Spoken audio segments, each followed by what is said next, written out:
গাজার পর এবার লেবাননের স্বরূপ উন্মোচন করল ইসরায়েল।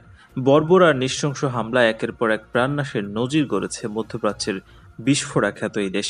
অল্প কয়েকদিনের ব্যবধানে শত শত মানুষ প্রাণ হারাচ্ছে বৈরুতে। জাতিসংঘের মহাসচিব বারংবার বলেছেন যেন লেবানন আরেকটি গাজা হয়ে না ওঠে। তবে তার কথাই যেন সত্যি হলো। গাজায় এ পর্যন্ত ৪১,০০০-এর বেশি মানুষ হত্যা করেছে ইসরায়েল। লেবাননেও একই কায়দায় নিরীহ মানুষ হত্যা করেছে দেশটি। গত ১৭-১৮ সেপ্টেম্বর ওয়াকিটকি ও পেজার বিস্ফোরণের মাধ্যমে লেবাননে সুকৌশলে মানুষ হত্যা করেছে ইসরায়েল। এরপরেই কৌশল বাদ দিয়ে সরাসরি মাঠে নেমেছে মানুষ খেকো হায়নার দল। গত ২০ অক্টোবর থেকে দেশটিতে পুরোদমে হামলা শুরু করেছে ইসরায়েল।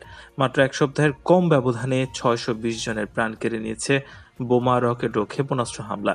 ইতিমধ্যে যুক্তরাষ্ট্র, অস্ট্রেলিয়া, কানাডা, ইউরোপীয় union, France, Germany, Italy, Japan, Saudi Arab, সংযুক্ত আরব আমিরাত ও কাতার ইসরায়েলকে সাময়িক যুদ্ধবিরতির আহ্বান জানিয়েছে। তবে নেতানিয়াহুর পক্ষ থেকে বিবৃতিতে বলা হয়েছে, হামলা থামবে না, চলবে।